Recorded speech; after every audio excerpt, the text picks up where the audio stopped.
આષ્ટા મુક્તિ અપાવે છે, ખ્યાલ આવે ને? છતાં પણ સમયસર તો કહે છે કે આત્મા તો મુક્ત સ્વરૂપ છે. આખી વાત બદલાઈ જાય છે. થોડું થોડું ખ્યાલ આવે છે? નહીં, મજા આવે છે. ખ્યાલ તો આવે જ ને. આમાં કોઈ થોડી રોકેટ સાયન્સ છે, આપણી વાત છે, હે ને? ફિલિંગ્સની વાત છે, એ રીતે છે. આપણે જે કર્યું ને, તમે સવારથી કાલે બપોરથી આયોજન કર્યું, આ છે તે છે, એ બધું કરવું કઠિન છે, હે ને? હા, ઇમ્પોસિબલ છે. સમયસાર વિરાજમાન છે. મારા બોલતા પહેલાં તમને ભાવ ખબર પડી જાય કે હવે શું બોલવાનું છે, કે શું આવવાનું છે, કે શું છે. કોણ કરે એની ચર્ચા આપણે કરતા કર્મ અધિકારમાં કરીશું. લેશું ને આપણે સેશન્સ, તાકાતથી લેશું. કોણ કરે, આત્મા શું કરે, એ બધી ચર્ચા. એ પ્રમાણે આપણે આજે વેદજ્ઞાનનો જે પાઠ છે એની ચર્ચા આપણે પ્રારંભ કરી છે. હવે એની જે ટેમ્પલેટ જે મેં તમને આપ્યું છે દરેકના ફોનમાં બી અહીંયા છે, તો એના આધાર ઉપર આપણે આ થોડીક વેદજ્ઞાનની મહિમા કરીશું. અને એની મહિમામાં જ આપણને ખ્યાલ આવશે કે ભેદ જ્ઞાન રૂપી વિદ્યા સાધવા જેવી છે, એમાં પ્રવીણ થવા જેવું છે. અને ખરેખર એમાં જે પ્રવીણ છે એ આત્માની ટેલેન્ટ છે, એ જ ટેલેન્ટ છે. અને સારી દુનિયાદારી ને સારી દુકાનદારી બધું બંધ થઈ જશે, બધું જ બંધ થઈ જશે ભાઈ. એવું છે. આ મેં શરૂઆતમાં જ કહ્યું ને, ઉદયો ફેલ થઈ જશે, ઔદૈિક ભાવ ફેલ થઈ જશે. ઉદયો ફેલ થઈ જાય તો સમજમાં આવે, ઔદૈિક ભાવ ફેલ થઈ જશે. એનું કાંઈ ઉપજશે જ નહીં. જીવને વિચલિત કરવાનું સામર્થ્ય નથી. નપુંસક ભાવ છે, હે ને? ઔદૈિક ભાવ. તો એ રીતે આખી ચર્ચા આમાં આવવાવાળી છે. તું જે આપણો આ સંવર અધિકાર છે ને, એની ભૂમિકા માટે આપણે અહીંયા ચર્ચા કરી રહ્યા છીએ, લખ્યું છે. તો એ છે. તો સંવર અધિકાર શું છે પહેલાં એ તો કહો. મિશાનનો અધિકાર છે સંવર અધિકાર, હે ને? સંવર અધિકાર ક્યાં છે? સંવર આત્માનો અધિકાર છે. વાસ્તવમાં શું કહ્યું? સંવર આ લખ્યું છે પહેલું. આપણે સંવર અધિકારને ક્યાં શોધીએ છીએ? કયા પેજ પર છે? સંવર આત્માનો અધિકાર છે, અને આત્માનો જન્મસિદ્ધ હક છે. સંવર આત્માનું કર્તવ્ય છે, અને સંવર એ આત્માની સાથે કરવામાં આવતી ઈમાનદારી છે. સંવર એ આત્માનું પહેચાન છે. સંવર એ આત્માનો ચહેરો છે. કે સમજમાં આવે છે? ગજબ છે. સંવર એ ધ્રુવનો સાર છે. સંવર એ ધ્રુવનો સ્વાદ છે. સમજમાં આવે છે? અત્યારની ઉપજ છે, સવારની. એ રીતે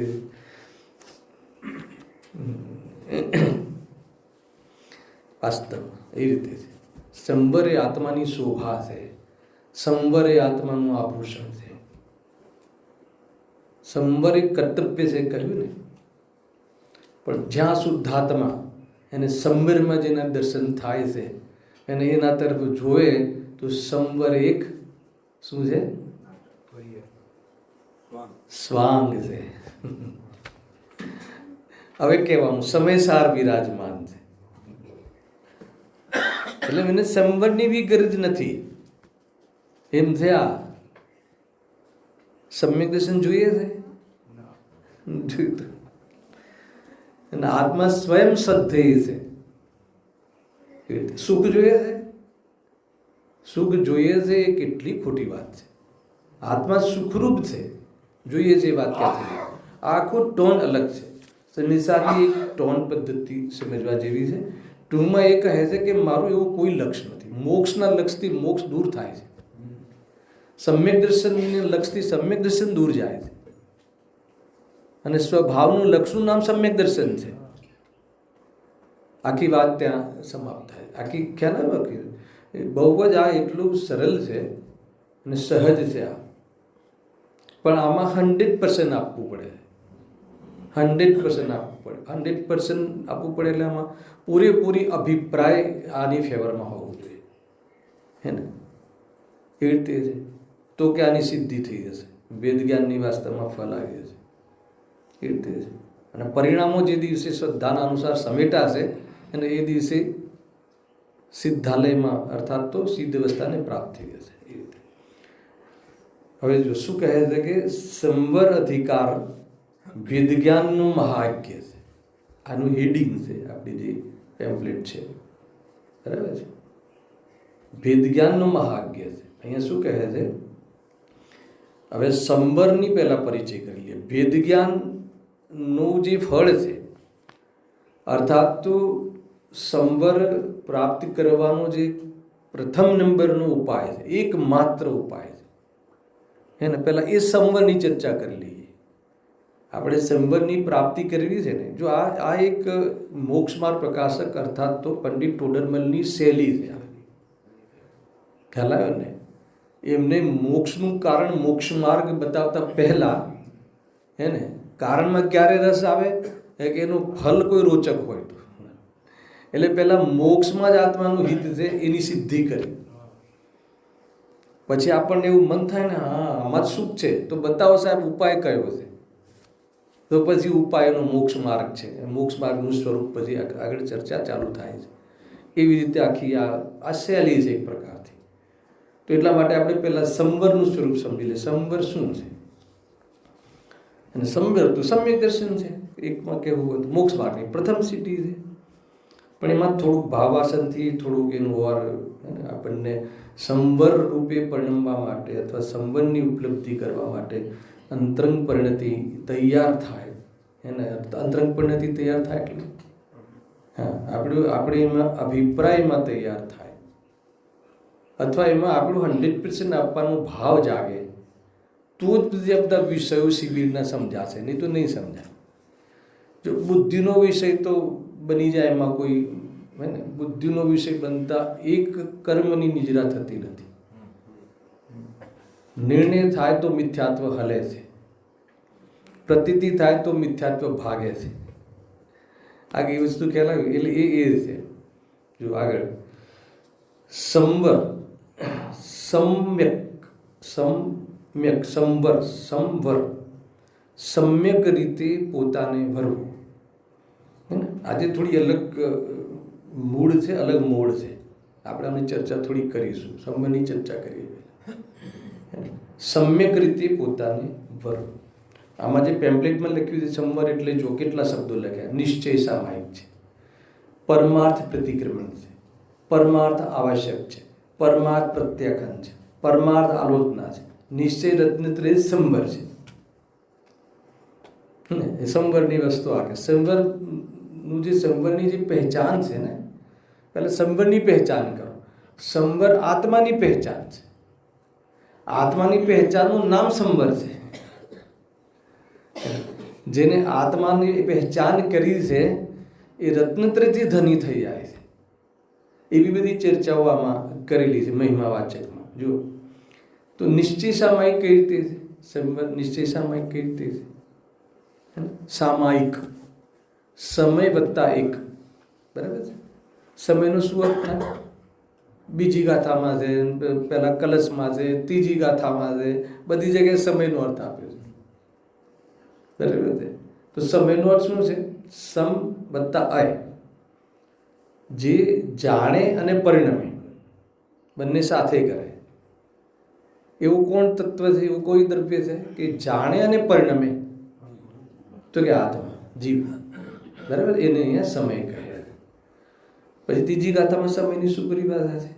જે પોતાના ગુણ પર્યાયને પહોંચે, ચૂમે, એનું નામ સમય છે. સમય સાર નથી કહ્યો, સમય કહ્યું છે, બરાબર. એ સમયમાં એને એકત્વપણું કરતા હે ને સાર પ્રગટ થાય છે. દ્રવ્ય કર્મ, ભાવ કર્મ, નો કર્મથી રહિત ભગવાનના દર્શન થાય છે. એકત્વ કરવું એટલે આખી પ્રોસેસ છે. સમય એટલે જીવ, સમય એટલે આત્મા, સમય એટલે શુદ્ધાત્મા, હે ને ભગવાન આત્મા. સમય બરાબર ખ્યાલ આવે. જે જાણે છે ને પરિણમે છે એવી પહેચાન આપે. એમાં એકત્વ કરે છે. એકત્વ કરે છે એટલે એમાં સદ્ધાન કરે છે, એનું સદ્ધાન કરે છે. સ્વસંવેદન પ્રત્યક્ષમાં એમનું વાસ્તવમાં સ્વસંવેદન પ્રત્યક્ષમાં એનો અહેસાસ રહે છે અને સ્વરૂપમાં એમાં લીન થઈને એમાં ચારિત્રનો અંશ પ્રગટ કરે છે, સ્થિરતાને પ્રાપ્ત થાય છે. આ એ કહે છે, એનું નામ છે સામાયિક. આપણે વેદ જ્ઞાનનું એક સ્ટેપ, લાસ્ટ સ્ટેપ સામાયિક છે. તમને આજે કીધું આરસીબી આપણે આ સભામાં તો પહેલા દિવસથી બધું કહી દેવામાં વાંધો ના આવે. ખ્યાલ આવ્યો? ઓરિજિનલ વેદ જ્ઞાન કયું છે ખબર? ઓરિજિનલ એટલે વાસ્તવિક પરમાર્થી વેદ જ્ઞાન એટલે શુદ્ધોપયોગ વેદ જ્ઞાન છે. શુદ્ધોપયોગ જ વેદ જ્ઞાન છે. પરિણમન રૂપ વેદ જ્ઞાન છે એ શુદ્ધોપયોગ. બોલવામાં નથી આવતું. વિતરાગ રહે તો રાગથી વેદ જ્ઞાન કરી લીધું. હેલો, રાગ જુદા, જ્ઞાન જુદા. એ બુદ્ધિમાં સમજીએ, પ્રતીતમાં આવે હે ને તો વેદ જ્ઞાનનો પ્રારંભ છે. અને વાસ્તવમાં ઉપયોગ શુદ્ધ રહે, વિતરાગ રહે, રાગરૂપ પરિણમિત ન થાય, એ ઓરિજિનલ વાસ્તવમાં પરમાર્થ વેદ જ્ઞાન છે. આપણે ત્યાં સુધી આખી ચર્ચા લઈ જવાની છે હે ને, ત્યાં સુધી લઈ જવાની છે પૂરી. તો બસ પછી કામ પતી ગયું હે ને. જીવ શુદ્ધોપયોગમાં કૃતકૃત્ય રહે છે. ચોથા ગુણસ્થાન વાળો બી પ્રારંભિક શુદ્ધોપયોગ બી હે ને. કઈ ગાથા 143 કરતા કર્મ દિગાની અંતિમ ગાથાઓ લીધી હતી. જેવી રીતે અરહિંદ ભગવાન રહે છે, જે રીતે એ પ્રમાણે શુદ્ધોપયોગના કાળમાં જીવ જોવામાં આવે છે. એટલું બધું સમાનતા બતાવી છે. આ બુદ્ધિપૂર્વક રાગ એ તું ભૂલી જા કે તું એવું તું છોડી દે, પછી જોશું એને હે ને. રાગને કેટલો યાદ કરીશ જો. તો નિશ્ચય સામાયિક છે ને, એ સામાયિક છે. પરમાર્થ પ્રતિક્રમણ છે હે ને. સંવર જે જીવ પોતાને ભરે છે, અર્થાત તો પોતાની પર્યાયમાં શુદ્ધાત્માના દર્શન કરે છે, એને પૂર્વમાં કરેલા સમસ્ત દુષ્કૃત્ય મિથ્યા થઈ જાય. મિચ્છામી દુક્કડમ થાય. એનું નામ શું થયું? પરમાર્થ પ્રતિક્રમણ. આ પ્રતિક્રમણ છે. કેવી રીતે મિથ્યા થઈ જાય સાહેબ? કેવી રીતે મિથ્યા થઈ જાય? કોઈ બતાવો છે હે ને? કેવી રીતે મિથ્યા થાય સમય? સમસ્ત કરેલા દુષ્કૃત્ય, હા, કે પૂર્વમાં ગમે તેવા કર્મ બાંધ્યા, એનો ઉદય આવે પણ ભોગવે એને ને. જેવી ગતિમાં જાય, પૂર્વમાં નરક ગતિ બાંધી લીધી તો પણ જાય, પણ ત્યાં બી એ દેહમાં દેહ બુદ્ધિ જ નથી તો એ ફેલ થઈ ગયા ને પરિણામ. અરે એ બધા દુષ્કૃત્ય મિથ્યા થઈ ગયા, ફેલ થઈ ગયા હે ને. આ છે વાસ્તવમાં ઉત્તમ ક્ષમાનો પ્રારંભ. સંવર તત્વ એ છે મુનિ જીવનનો પ્રારંભ, એને સંવર કહે છે. હવે આ સંવરની ઉપલબ્ધિ કેવી રીતે થાય? તો કે ભેદ જ્ઞાનથી. તો બતાવો ભેદ જ્ઞાન શું છે અને ભેદ જ્ઞાનનો પ્રયોગ. આપણી સવારના 4 પીરિયડનો આટલો સબ્જેક્ટ છે. 4 પીરિયડનો જ નથી, ઘણો છે, પણ 4 પીરિયડ હું ટ્રાય કરીશ બતાવવાનો. બહુ અદભુત છે. જો પરમાર્થ આવશ્યક, આવશ્યક કેટલા હોય? 6. જે પણ 6 આવશ્યક છે ને, એ આ એક આવશ્યક માટે છે. એના એક આવશ્યક માટે હોય તો એ ઉપચાર છે. અને જેના માટે આ એક આવશ્યક જે છે એને એક આવશ્યક જે છે, એ આવશ્યકનું જેને વાસ્તવ અનુભવ રહે છે, એ વાસ્તવમાં ખરેખર શું છે? સંવર છે, પરમાર્થ આવશ્યક છે. ઘણી મોટી ચર્ચાઓ સંભવિત છે, પણ આટલાથી આપણું કામ થઈ જશે. પરમાર્થ પ્રત્યાખ્યાન છે એટલે શું? જે પોતાને વરે છે, જે ઉપયોગમાં અને ઉપયોગના દર્શન થાય છે, જે જ્ઞાન ક્રિયામાં, જે જ્ઞાનમાં જ્ઞાયકનું મળવું થાય છે હે ને.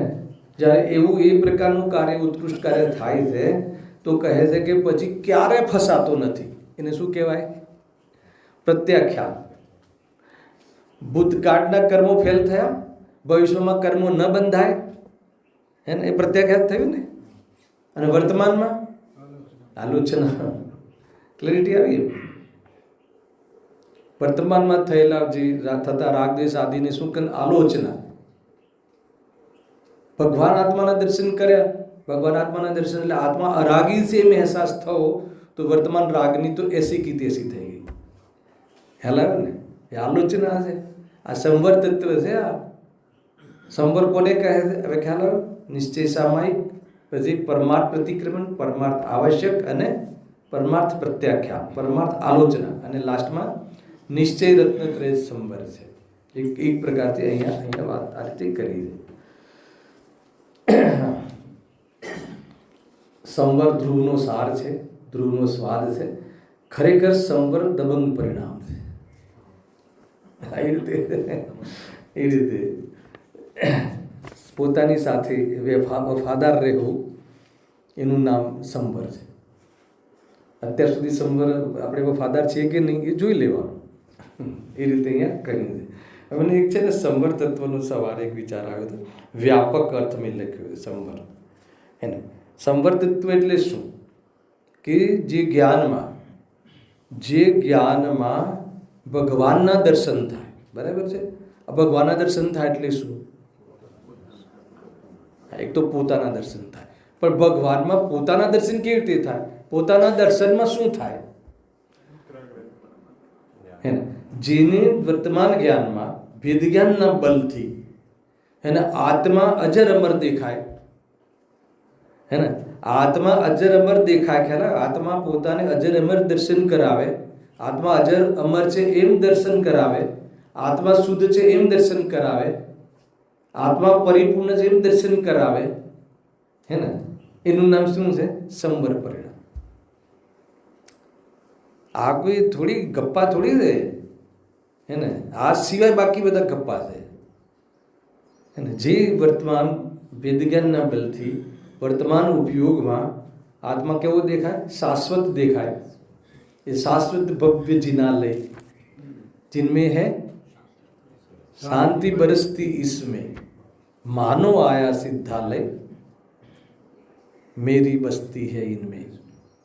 ये मतलब ये शाश्वत भव्य जिनालय जिनमें शांति बरसती इसमें પછી मानो आया सिद्धालय जिसमें बस मेरी बस्ती है इनमें.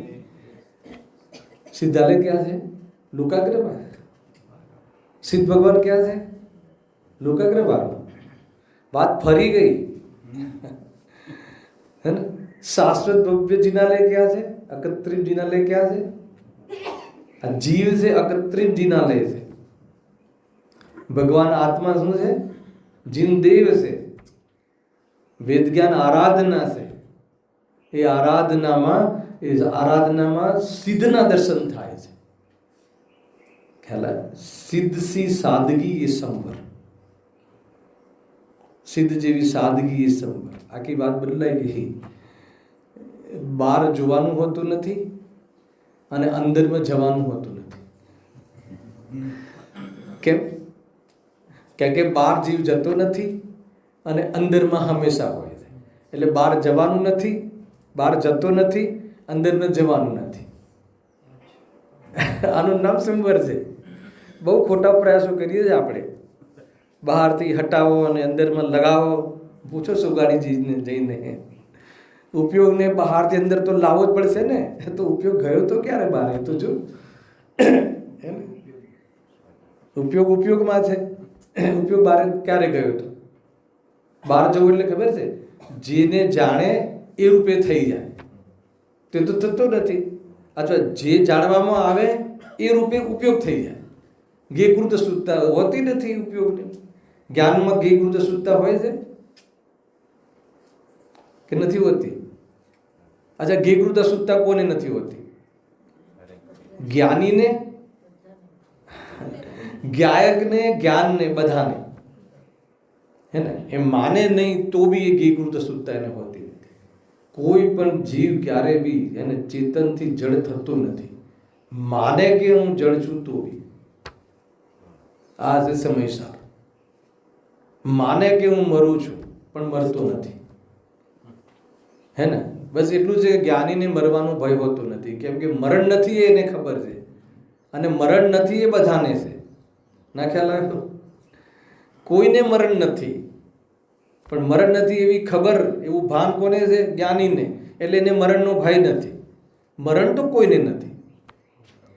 એવી બધી બાબતો છે. સમય સાર આખી જે વાત કરે છે ને, આપણી રિયલ પહેચાન કરાવે, અસલ આત્માનું સ્વરૂપ શું છે એની અહીંયા ચર્ચા છે.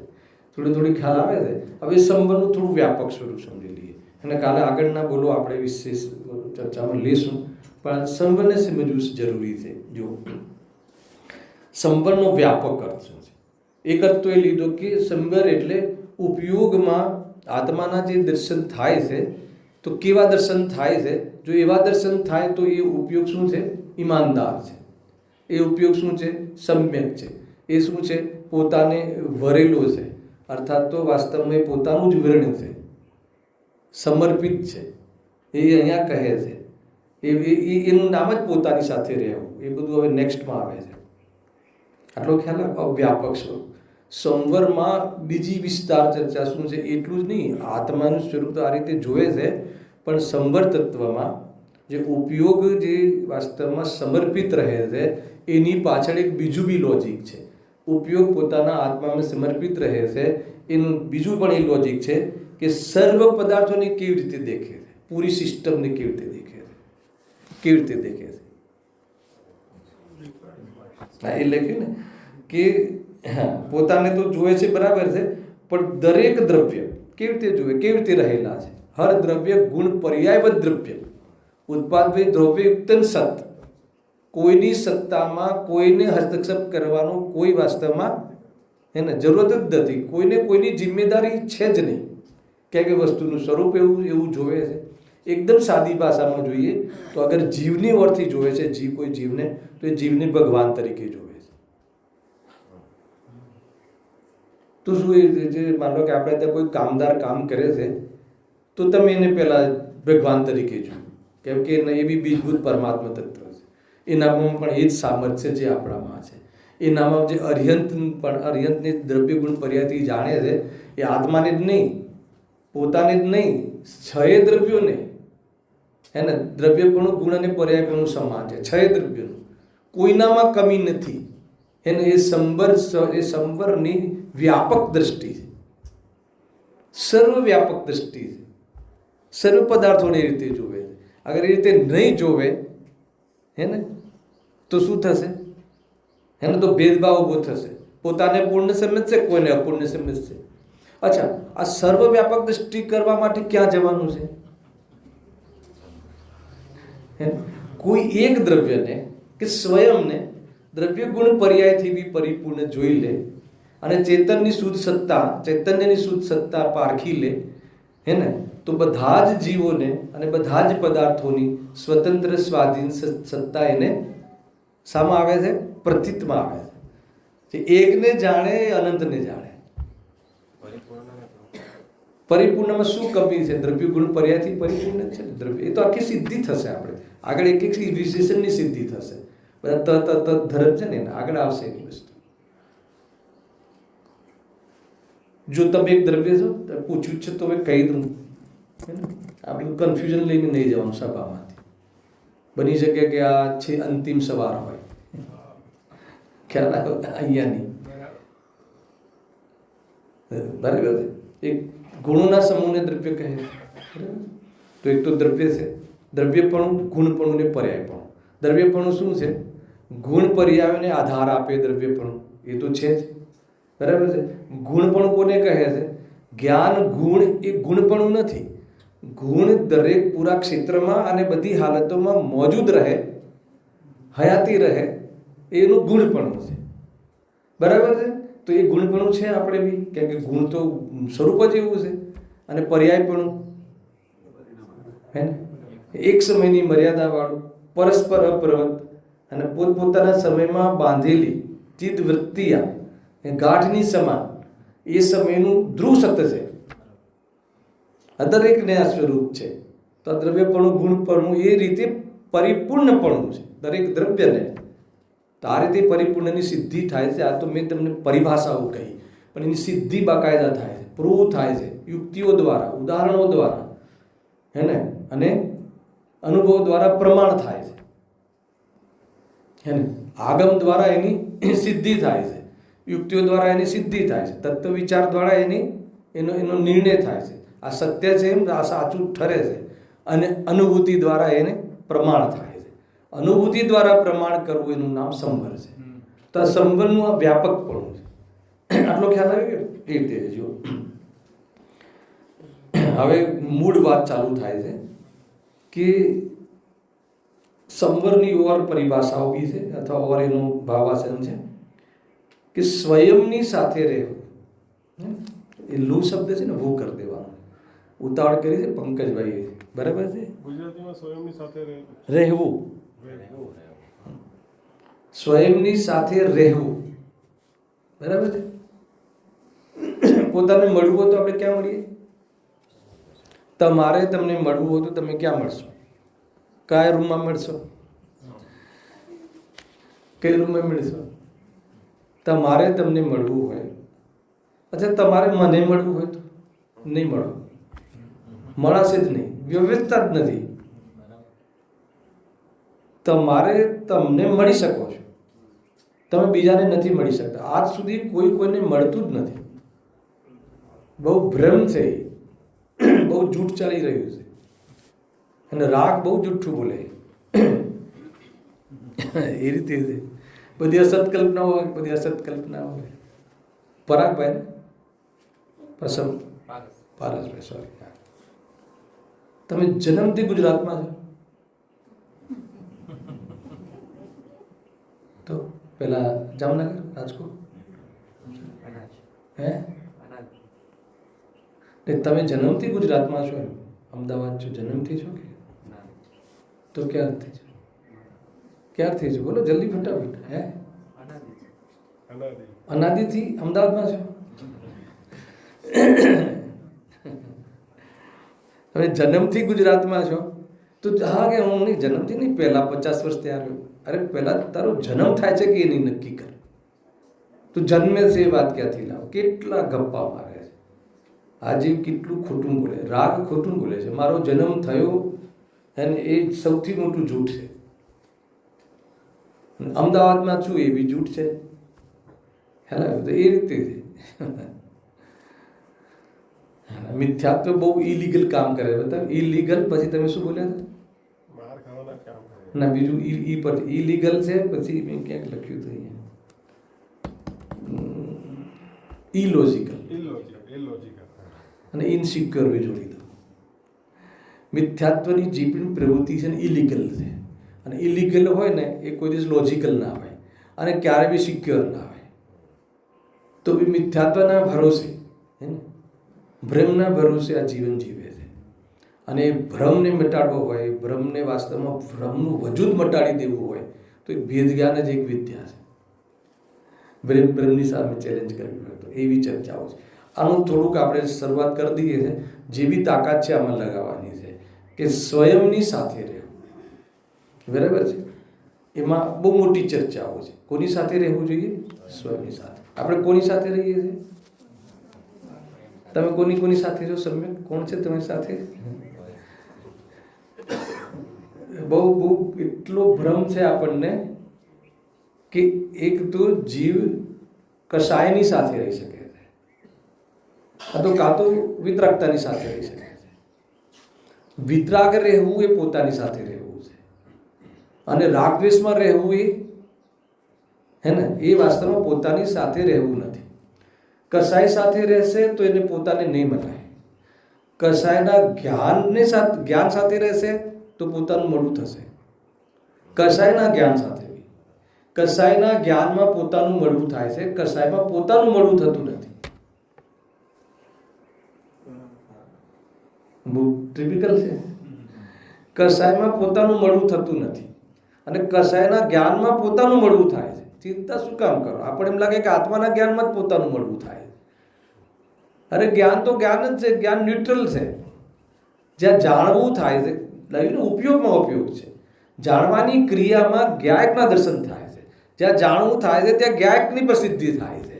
હવે કોને જાણે છે, જેને બી જાણે એ જાણવું થાય છે, એ તો આત્માનું જ છે.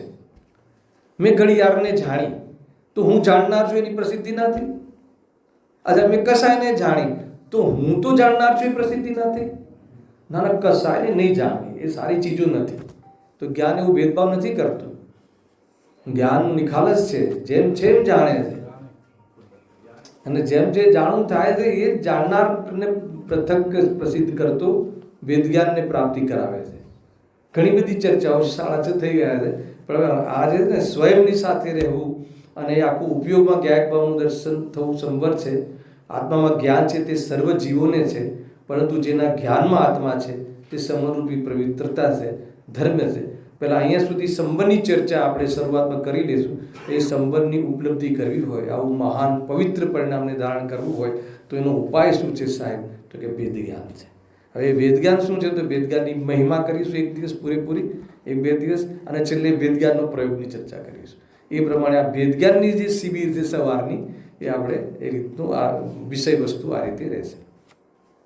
સહજાનંદી સ્મૃત્ય સ્વરૂપી અવિનાશી આત્મ સ્વરૂપ.